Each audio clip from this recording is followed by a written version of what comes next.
Goes off the mark, he's away. That's a beautiful straight drive from Tendulkar.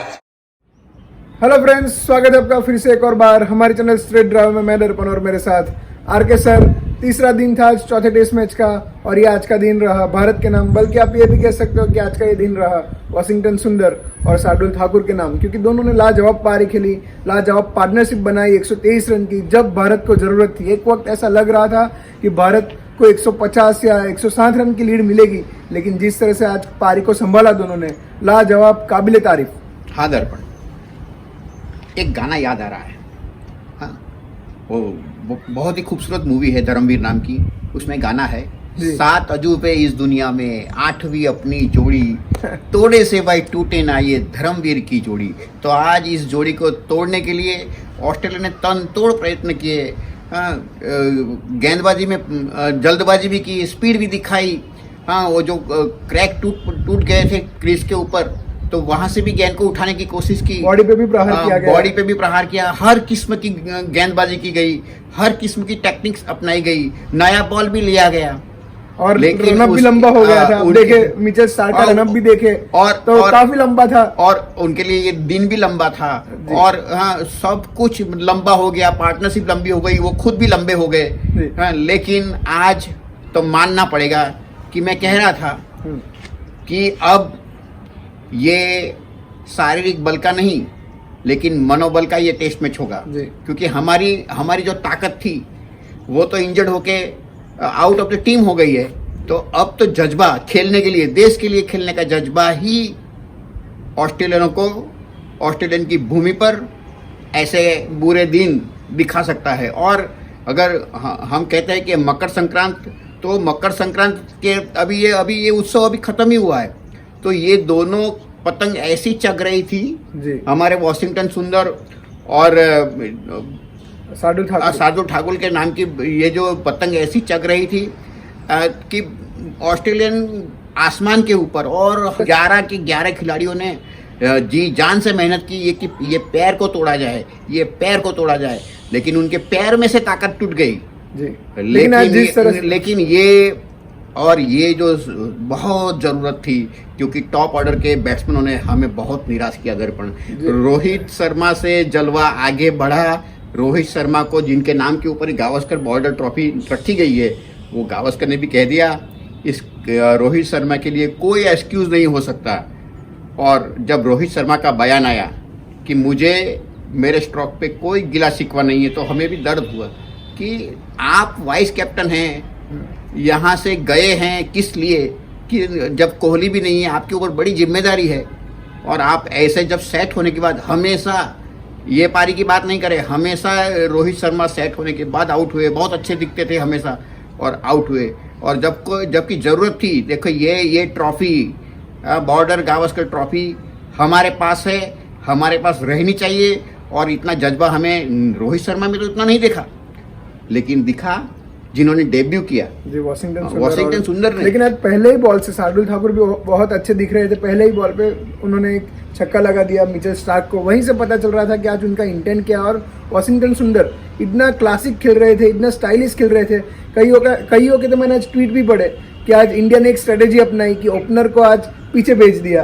तो यानी ये आज batting भी उस तरह से कर रहे थे। कवर ड्राइव देखे आप, शार्दुल ठाकुर के कवर ड्राइव देखे, या फिर आप उनके स्ट्रेट ड्राइव देखे, पुल देखे, तो ओपनर से कुछ कम नहीं थे। वॉशिंगटन सुंदर ने भी आज जो ड्राइव लगाए, जो उन्होंने फ्लिक भी आज खेली थी, और जो एक नाथन लियोन को 6 लगाया था मिड विकेट पे, तो उतना कॉन्फिडेंस कि उन्होंने ऊपर भी नहीं देखा कि ये गेंद अगर शायद बाउंड्री लाइन पे पकड़ी ना जाए।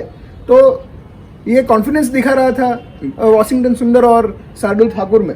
देखिए दर्पण, ये जो हुआ उसमें मुझे बड़ा आश्चर्य नहीं हुआ, क्योंकि ये तो मुझे लग ही रहा था, ये तो होना ही था और हो गया। हाँ, क्योंकि वॉशिंगटन सुंदर को इसीलिए लिया गया कि गेंदबाजी मानो रविचंद्रन अश्विन की तरह नहीं है, लेकिन उनकी बल्लेबाजी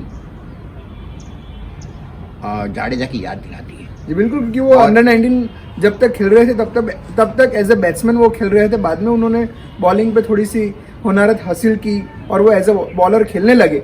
लेकिन बैटिंग तो लाजवाब थी उनकी। जो पहले जो सीखा था वो आज उनको काम आया कि किस तरह से प्रेशर सिचुएशन में बैटिंग की जा सकती है, और ये इस बैटिंग से हमारे बैट्समैनों को भी सीखना चाहिए, क्योंकि आज मैंने देखा कि बाहर के बॉल को भी लीव किया शार्दुल ठाकुर और वॉशिंगटन सुंदर ने। जो बाउंस गेंद थी उनको वो छूने नहीं गए बल्कि डक किया, तो यही ज़रूरत थी टॉप ऑर्डर को करने की। मैंने पहले ही कहा था प्रीव्यू में कि अपने तीसरा टेस्ट मैच जो देखा है उसमें अश्विन और विहारी ने भी यही किया था कि बाहर के बॉल को उन्होंने लीव किया था, स्टंप के बॉल को उन्होंने खेला था।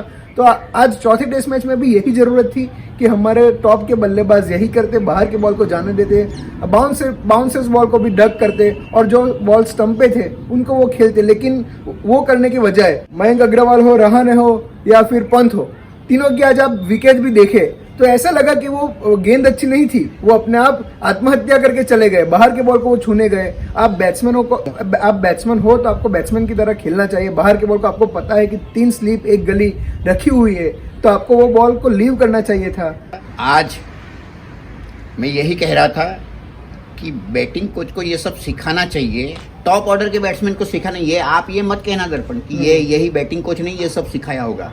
अगर सिखाया होता तो हमारे टॉप ऑर्डर इस तरीके से बैटिंग कोच क्या सिखाते, क्योंकि वो खुद ही 2-3 इंटरनेशनल खेले हैं। आप बैटिंग कोच भी ऐसे लेके आते हो कि बैटिंग कोच ऐसा होना चाहिए कि जो प्लेयर भी उनकी रिस्पेक्ट करे। अभी जो प्लेयर ही 2-3 मैच खेला हो और उनके सामने रहाणे हो या फिर आप समझो कि बड़े बड़े प्लेयर हो जो 40-50 इंटरनेशनल खेले हो, तो मुझे नहीं लगता कि वो अभी उनकी बात भी सुनेंगे। मैं यही कह रहा था दर्पण की बैटिंग में शुरू से कह रहा हूँ कि अगर आज ये दोनों बैट्समैन ने अपने कारनामे दिखाए, और मैं तो कह रहा था कि ऐसे ऐसे कारनामे ये टीम दिखाएगी कि ऑस्ट्रेलिया 21 पीढ़ी तक याद रखेगी, याद है ना। तो वही हुआ। तो इन लोगों का डिफेंस बड़ा तगड़ा था, बड़ा ही मजबूत, और इतना कॉन्फिडेंस से भरा हुआ था कि देखिए ये दोनों आप कह सकते हैं कि बैटिंग एंजॉय कर रहे थे और पूरे मजे ले रहे थे ऑस्ट्रेलियन बॉलरों का। और लेकिन दर्पण जो ये अभी ये राहुल द्रविड़ के पास से आए हैं सीख के, ये वॉशिंगटन सुंदर, तो बड़े कूल, काम, कंपोज और डिटरमिन्ड और कंसोलिडेटेड लग रहे थे।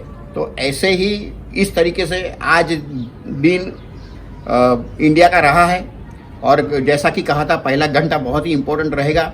लेकिन रहाणे, पुजारा और मयंक अग्रवाल तो सेट होने के बाद बड़ा अच्छा मौका उन्होंने गवा दिया। चलो पुजारा का तो ये कह सकते हो कि पुजारा की तो गेंद अच्छी थी, और इसलिए वो देखो आपको 6 बार सेम तरीके से आउट होते दिखे, क्योंकि पुजारा सबसे ज्यादा गेंद ऑस्ट्रेलिया में खेले हैं। उन्होंने ऑस्ट्रेलिया के अंदर 2930 गेंद खेली, तो उसमें से 5-6 गेंद अच्छी गिर ही जाती है, और उसमें लेकिन पुजारा का योगदान बुलाया नहीं जा सकता। लेकिन हमें दुख इस बात का है कि मयंक अग्रवाल को एक बड़ा ही अच्छा मौका था अपने आप को प्रूव करने का, और सेट भी हो गए थे, और लेकिन उन्होंने अपनी विकेट वहीं भी जरूरी नहीं था। वहीं भी मैंने ऐसा फील किया कि लास्ट टाइम जब तीसरे टेस्ट मैच में चौथी इनिंग में ऋषभ पंत को अपने 5वें नंबर पे भेजा गया था, तब रहाणे ने ये कहा था, हमने तो वैसे पहले से ही ये कहा था कि लेफ्टी राइटी कॉम्बिनेशन के चलते ये सक्सेस मिली है, तो 5वें नंबर पे आज भी जरूरत थी कि ऋषभ पंत को आप बेचते, लेकिन आज उन्होंने भेजा मयंक अग्रवाल को, तो वापिस से वो राइटी कॉम्बिनेशन हो गया और लाइन लेंथ और ऑस्ट्रेलियन बॉलर हावी हो गए हमारे पे, जिसके चलते रहाणे भी आउट हुए। अगर उसी वक्त ऋषभ पंत को बेचते तो वो अपनी लाइन लेंथ को बिगाड़ते ऑस्ट्रेलियन गेंदबाज, और उसका नतीजा, उसका बेनिफिट हम इंडियन बैट्समैनों को मिलता। हाँ, तो देखो जो नसीहत दी गई थी और उन्होंने किया भी था पिछली टेस्ट मैच में, लेकिन वो फिर आज भूल गए, और उसकी वजह से न पंत चल पाए न अग्रवाल चल पाए। ये तो भगवान का शुक्र है दर्पण कि ये जोड़ी, लेकिन आज भी ऐसे बराबर अच्छा परफॉर्मेंस हुआ। आज भी कुछ लेफ्टी राइटी कॉम्बिनेशन के चलते ही इतनी पार्टनरशिप हो पाई, क्योंकि एक जाहिर सी बात है कि आप लेफ्टी और राइटी बैट्समैन दोनों क्रीज पे खेल रहे होते, तब बॉलर को हर बार अपनी लाइन और लेंथ चेंज करनी पड़ती है, और जिसके चलते वो कंसिस्टेंसी नहीं रहती वो गेंदबाजों में, और उनका बेनिफिट मिलता है बैट्समैनों को। फील्डर भी थकते हैं जी, बॉलर की लाइन लेंथ बिगड़ती है, और इसीलिए थोड़ी बैटिंग भी आसान हो जाती है। और दोनों ने बहुत पॉजिटिव माइंडसेट के साथ खेला। अगर प्रहार करने की गेंद आई तो प्रहार करने में कोई कसर नहीं छोड़ी, और हमें पेन का भी मुबारकबाद देना चाहिए दर्पण, क्योंकि पेन ने भी एक अच्छा कैच छोड़ दिया था, वो हमारे लिए अच्छा काम कर रहे हैं। इन्होंने बहुत तरीके से बदतमीजी की, ऑडियंस ने बदतमीजी की, अंपायर ने भी कमी नहीं रखी और उन्होंने भी ये स्लेजिंग करने में कुछ कमी नहीं रखी थी, लेकिन आज वो कैच बड़ा ही इंपॉर्टेंट था, वो उन्होंने छोड़ दिया। तो अब आज शार्दुल ठाकुर का भी ये बयान था हाँ। कि कई बार स्लेजिंग करने की ट्राई की गई ऑस्ट्रेलियन के फील्डर के द्वारा, ऑस्ट्रेलियन के बॉलर के द्वारा, लेकिन उन्होंने कुछ सुना नहीं। यही बेनिफिट रहता है जब आप बैटिंग कर रहे हो, आपका काम होता है बैटिंग करने का, जब आप गेंदबाजी कर रहे होते हो तब आपका काम होता है गेंदबाजी करना। लेकिन अगर आप बाहर की बातों को सुनोगे तो आपका फोकस डाइवर्ट होगा, आपका कॉन्सेंट्रेट नहीं रहेगा और उसके चलते आप विकेट खो बैठोगे। लेकिन आज अच्छा हुआ शार्दुल ठाकुर ने कुछ उन लोगों की बात सुनी नहीं, रिप्लाई किया नहीं और अपना फोकस रखा बैटिंग पे, जिसके चलते इतनी बड़ी पार्टनरशिप हो पाई। हाँ, देखिए कुछ लोगों की आदतें हैं, मर जाते हैं लेकिन सुधरते नहीं है। तो ये लोग एक बार हार गए, एक बार जीत से उनका जो विजय था उनके हाथ में से चला गया।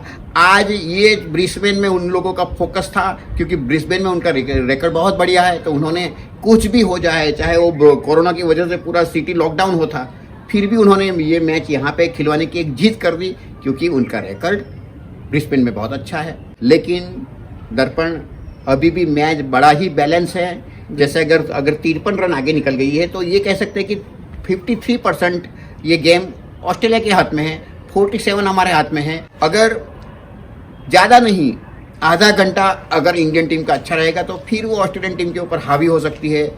और देखिए, बादल जो पराजय के 186 पे 6 चली गई थी तब मंडरा रहे थे, वो बादल कुछ हद तक छट गए हैं।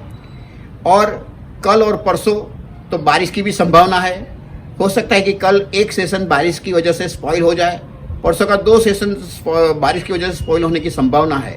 अगर स्पॉइल हो या ना हो, लेकिन आज हम ये कह सकते हैं कि आज संडे की शाम, संडे की रात हम चैन से सो सकते हैं। कल सुबह उठ के देखा जाएगा कि एक पहले घंटे में सिनेरियो क्या है। तो आज का ये संडे रहा सुपर, यानी जिस लोगों ने सुबह उठ के मैच नहीं देखा होगा वो काफी पछता रहे होंगे कि आज हम जल्दी क्यों नहीं उठे, एक बड़ी सी पार्टनरशिप हम देखने के लिए चूक गए। जो लोग तरसते थे, क्योंकि ऑस्ट्रेलिया में ऐसी पार्टनरशिप इंडियन टीम की ओर से कभी नहीं आई थी। हाँ, 1991 में कपिल देव और प्रभाकर ने बल्लेबाजी की थी और तब 68 रन की कुछ पार्टनरशिप की थी, लेकिन आज तो बड़े ही वक्त पे मौका भी था, नजाकत भी थी और ज़रूरत भी थी, तो तब ये पार्टनरशिप आई है। तो इसलिए सर कहते हैं test cricket is a real cricket. और टेस्ट क्रिकेट में आपका कैरेक्टर का टेस्ट होता है, और यहाँ से टेस्ट क्रिकेट से हमें दुनिया की जिंदगी की बड़ी सारी फिलसूफियाँ समझने को मिलती है, गुरु सीखने को मिलते हैं। इसीलिए चाहे T20 का ज़माना हो, चाहे वनडे क्रिकेट बहुत लोकप्रिय हो गई हो, लेकिन टेस्ट मैच के देखने का जो मज़ा है वो अपने आप में बड़ा निराला है। जी बिल्कुल, तो ये था आज का पोस्ट मैच एनालिसिस दर्पण और आर के सर के साथ। बने रहे हमारे चैनल के साथ और एक भी अपडेट मिस ना करें और हमारे चैनल को बड़ी करने में जरूर मदद करें। Have a good day.